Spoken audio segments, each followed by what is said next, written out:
इगतपुरी तालुक्यातील सर्वतीर्थ टाकेत हद्दीतील शिरेवाडी येथील शंकर बुधा भांगरे यांच्या शेतातील असलेल्या घरावर काल मध्यरात्रीच्या सुमारास वीज पडली। यात घरातील संसारोपयोगी वस्तू जळून खाक झाल्या आहेत।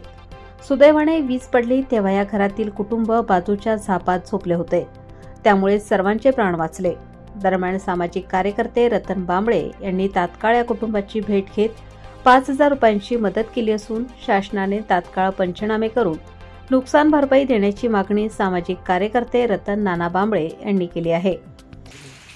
काल दिनांक 27/9/2025 रोजी रात्री साधारण 10 ते 10:30च्या दरम्यान शिरेवाडी येथे शंकर बुधा भांगरे हा अतिशय गरीब असा मुलगा आहे। मोलमजुरी करतो आणि एकीकडं निसर्गाने शेतकऱ्यांना अतिशय हवालदिल केलेला आहे।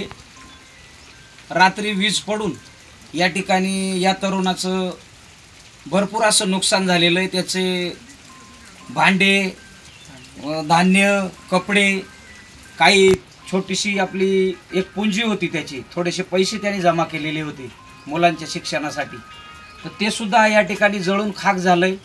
माझी या निमित्तानं शासनाला अशी विनंती राहील की या गरिबाचा संसार लवकरात लवकर कसा उभा राहील यासाठी तातडीनं पंचनामे करून आणि तातडीनं त्याला मदत मिळावी अशी मी ग्रामस्थांच्या वतीनं शासनाला विनंती करतो।